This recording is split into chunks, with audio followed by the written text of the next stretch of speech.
It's the most wonderful time of the year, not just Christmas, it's the African Cup of Nations coming to you live from the country of Morocco. Some of the biggest stars in the continent of Africa will be there. And to break it all down with me is CBS Sports' very own African football expert, my guy, my brother from another mother, Mbizo Mzamane. Mbizo, tudo bem? Como vai?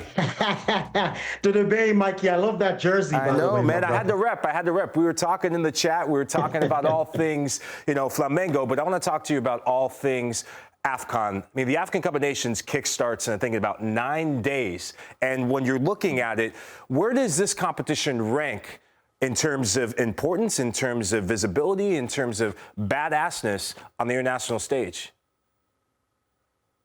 I think it's one of the biggest competitions in the world. I think people might argue that quality-wise, the European Championship is probably more sophisticated tactically and so on because of the developmental structures and the infrastructure in general. South America, of course, also has a lot of talent, but it's quite a small region, South America and the Copa America. So I think the African competition is huge. It's enormous when you consider the number of fans that are not just on the continent, but that are littered across the world in the diaspora, especially in recent times with the improvement in broadcasting, with the improvement in the structures on the continent, on the ground. You saw how incredible the tournament was in Ivory Coast and the way that it almost swept the world by storm. I think it's growing larger and larger, and it absolutely is the largest on the continent for sure. But I'd say these days, especially in entertainment value, it can compete with the biggest competitions in the world. So it's a delight to have AFCON rising and improving and developing in the way that it has been. So we go from the entertainment of Côte d'Ivoire and what we saw in that competition, and we go to another level for the infrastructure that we see in Morocco. First time, I think, in 37 years, the competition is now being hosted yet again in the country of Morocco. What's led to their growth? What's led to their prominence? Because they're the talk of the town when it comes to the World Cup. They're the talk of the town when it comes to African football right now. Yeah, I mean, I think that Morocco has just done a brilliant job of being extremely deliberate about their development. They're investing in football, and when I say investing, I'm not just talking about financially. I'm talking about intellectually. I'm talking about strategically. They're looking at how to grow the game at every level, from amateur, grassroots, all the way to professional, and beyond that to the national team. And of course, many of their players are doing well in Europe, but domestically, they also have one of the strongest competitions on the continent. So this holistic development and approach, this kaleidoscopic development that Morocco is doing here has been paying dividends at every single level, in the female game as well, the youth game. So it's just spectacular to see, and I think they're leading. They're in the forefront of this push, this holistic push for Africans to begin to really invest in structures and not just rely on talents that emerge by accident, which, of course, that will never end. There's so much talent all over the continent in the nooks and crannies, but we need to be more deliberate and more strategic about developing these talents, about sending them abroad, about keeping them on the continent, and a variety of different elements that have to do with football and sports management. And I think Morocco has been a leading light for other African nations in that regard. All right, I want to get stuck into it because when the draw came out, the number one thing that I did was look at the group of death and look at the toughest groups. So what's your group of death that you're looking at when the competition begins? My initial reaction was that Group F is the hardest. I went on to try to analyze it a little bit more, a little bit closer. And for me, I just can't get over Group F being the hardest. Ivory Coast, Gabon, Cameroon, these are absolutely top teams. I've lived in Mozambique, actually, so I love Mozambique. I love my people, but I think they're in a creek that they simply can't swim up. But when you look at this group, the defending champions, who are extremely deep, a lot of incredible stars, a coach who's from the continent, I think it's difficult to say that they're not among the favorites. Gabon demonstrated, I think, over the last couple of qualifiers, both for AFCON and for the World Cup, that they are a force to be reckoned with, and that if these giants sleep on them, that they can catch hands. And I think it's obvious that Cameroon, five-time AFCON winner, one of the most successful African countries on the continent, and just so many iconic players and football memories from this nation. And despite the tough time that they're going through, you can never ever count them out.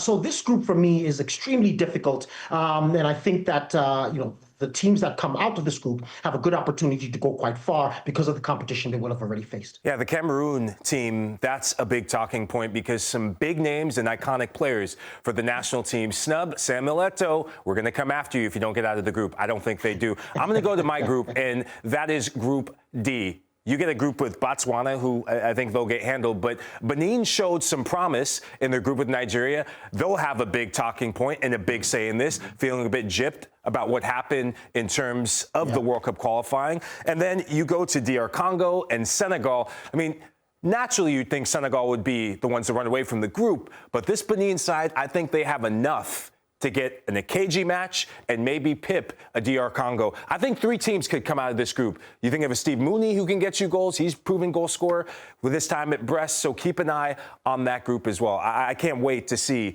these groups unfold. But when you look at Senegal very quickly, how much do you think Senegal can be a team and a force to be reckoned with? I mean, that's another team. They've won AFCON before. Again, another team, I think, who's quite iconic on the global stage. And in the African context, they've always been considered among the giants. They have incredible squad depth, don't they? I think they're among the best teams in terms of just the team sheet on the continent. And they have a wonderful blend, I think, of youth and experience. Again, I'm a huge advocate for having an African coach who understands the culture, who has faith in the players and their capacity to play sophisticated football, which I think from time to time foreign managers don't necessarily bestow upon African teams and players. And again, they were recently champion and retain a lot of those talents while bringing in a lot of emerging talents who are, I think, some of the most promising in the game, both on the continent and in their respective European teams and leagues. So look, I think Senegal has a big opportunity to get far in this tournament. I think they're among the favorites. I'd put them up there with Morocco, you guys have spoken about, and also Ivory Coast. So I expect them to do much better than they did in the last edition, and I think they'll be rearing to go. Yeah, U.S. men's national team fans will get very familiar with them. And as we talk about favorites, you mentioned the Senegals, you mentioned the Cote d'Ivoires. Outside of them and Morocco, who are some other favorites that could possibly go and win this competition? I'm not sure if I'd refer to them as favorites, but certainly there's quite a number of dark horses, and a couple of them are there. Egypt, Algeria, Nigeria in particular. I think we know how quality their squads are. All of them are former winners. All of them can never be discounted, no matter what's going on with individual players or at the domestic level or with the federation. These are top quality teams. And I'll throw in one more over there. Again, maybe not a favorite, but listen, do not sleep on Bafana Bafana. Oh. Do not sleep on Bafana Bafana. We were semi-finalists last time around. We qualified well in a group with these giant Super Eagles. And so Bafana Bafana has a great opportunity, I think, in this AFCON that's so open and so unpredictable to make it quite far, perhaps a repeat performance, and then just get over that finish line to get into the final. And then anything can happen. So don't count out any of these teams: Egypt, Algeria, Nigeria, and Bafana Bafana. Hey, good money to be spent if you're a betting man. I know you and I talked about bets plus 4,000 for South Africa to lift this year's AFCON. I'm going to throw another team in there, Tunisia. Tunisia qualifying for the World Cup. Tunisia has some good players that play both in Germany and all around the world. They're a good defensive side, and we know defense gets you really far. I think they could be this year's edition of a dark horse that makes it to a semifinal and maybe to a final, plus 15,000. If you want to throw your money away. 1,500, excuse me, 1,500. 1,500. Yeah. I mean, I think you're absolutely right about them. The other word I'd use to describe Tunisia is that they are stubborn. They are a stubborn team, and I think a lot of that has to do with that defensive identity you just spoke about. That's another team that simply can't be discounted. Been to a final on a number of occasions, won on a number of occasions, and in that final, by the way, one of the finals that they went to, they lost to Bafana Bafana. So again, this is a top team, and I think absolutely they've qualified for the World Cup. They've demonstrated that they're one of the top teams on the continent. They're a dark horse for sure.